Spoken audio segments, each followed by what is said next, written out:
Ngayong araw naman nga, maglilinis nga dito sila mga mare sa kwarto nga natin. Dahil napakarami na nga nakasampay ditong damit kaya kailangan ng alisin para mga mare kahit papaano pag may natutulog dito ay malinis. Maayos nga yun mga mare, kaya lang kapag andyan si Igael ay naku tinutumba nga yan. Kaya minsan nga natumbahan nga niyan si Ran. At kung ano-ano mga mare sinusungkit nga dyan sa sampayan, kaya alisin na nga daw ni Ran at paglalaiban na nga natin to. Nung nakaraan kasi hindi nga namin mailagay nga dito mga mare sa itim kasi ginagamit nga sa mare glow. Pero ngayon mga mare na pwede na, ayan ilalagay na nga lang din para malinis. Sabi ko nga kay Ran mauna na siya mga mare dahil nga si Gail ay inubo at sinipon tapos nahihirapan nga matulog kaya binantayan ko na muna nga. Maaga nagising tapos na hirap nga mga mare sa sipon niya.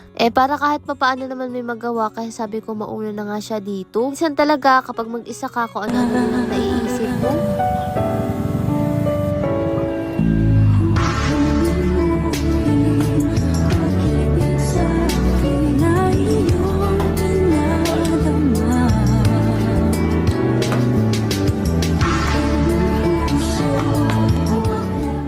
O diba mga mare, siguro ito talaga yung gusto nga ni Ran maging fantasy niya. Baka talagang ganito siya mga mare, nahihiya nga lang umamin. Pero sabi ko naman sa kanya, okay lang naman nga mga mare na ganun siya, tanggap na tanggap ko naman nga. Syempre kapag mahal mo yung tao, kahit ano pa siya, itatanggapin mo yan. Siguro nga kasusuot niya mga mare ng damit noon ay natutuluyan na yata ngayon. Pero tulad nga ng sabi ko, kahit ano pa siya, tatanggapin nga natin yan mga mare, lalo na siyang ang mga ng mga anak ko. Kaya kung makita nyo man siya mga mare na nakasuot na pang babae, pagpasensyahan nyo na yan mga mare, tanggap na natin yan. Syempre kahit ano naman nga kasi rin, basta nagagampanan niya mga mare, responsibilidad niya sa mga anak na ay okay lang. Ay sus, baka mga mare maniwala nga kayo, abangan nyo nakasuot na siya pang babae. Siguro ganun talaga minsan kapag nga ikaw na mag-isa, kung ano-ano na iisip mo. At naman nga ako minsan kapag mga mare, nag-aayos nga ako ng damit, nagsusuot-suot nga din ako hanggang sa hindi ko na nga natapos yung ginagawa ko. Sabi ko mamaya ako pupunta dito dahil tuturuan ko si Ate Jen, siya na muna kasi magla-live ngayon mga mare, lalo't malapit na naman nga akong magkapasok. Para lagi nga rin kayong updated mga mare sa Mare Glow. Kaya eto nga si Ran, pagkatapos siya maglinis, ayan, napaligo na nga rin dito. Gabi pala, ginawa niya nga yung shower, kaya ayan, may pa-shower na rin tayo dito. Bago na naman nga tayo mga maring feedback na etong at pangalawang order niya na nga rin, ayan mga mare, ay talagang sabing effective daw dahil namamalat nga siya. At nga nang palagi yung sinasabi sa inyo, meron siyang micro-peeling effect na talagang nakakatulong para mawala ang ating dead skin. Para mas ma-absorb nga ng balat nga natin yung magagandang ingredients nga ng sabon natin. Palagi ko na rin naman sinasabi sa inyo, ang sabon natin ay 135 grams sa halagang 179 pero sobrang tipid, sobrang bula. Kaya kaya nyo magtagal ng isang buwan mga mare at hindi mo na nga kailangan mag-rejuve para maging flawless ka. May mga tao talaga mga mare, gusto nilang kuminis pero takot sa rejuve dahil may mga matatapang nga na rejuve nga ngayon. Syempre kung gusto mo talaga makapagpalighten nga ng balat, pwede nyo nga siyang samahan nga ng lotion dahil napakaganda ng ating lotion. Kung dry kasi ang iyong balat, kailangan talaga mga mare na may lotion ka, lalo na kung gumagamit ka ng Mare Glow. Naghahanap ka ba mga mare ng lotion na hindi nga mga mare mabigat nga sa pakiramdam, walang white cast, tapos meron pa siyang SPF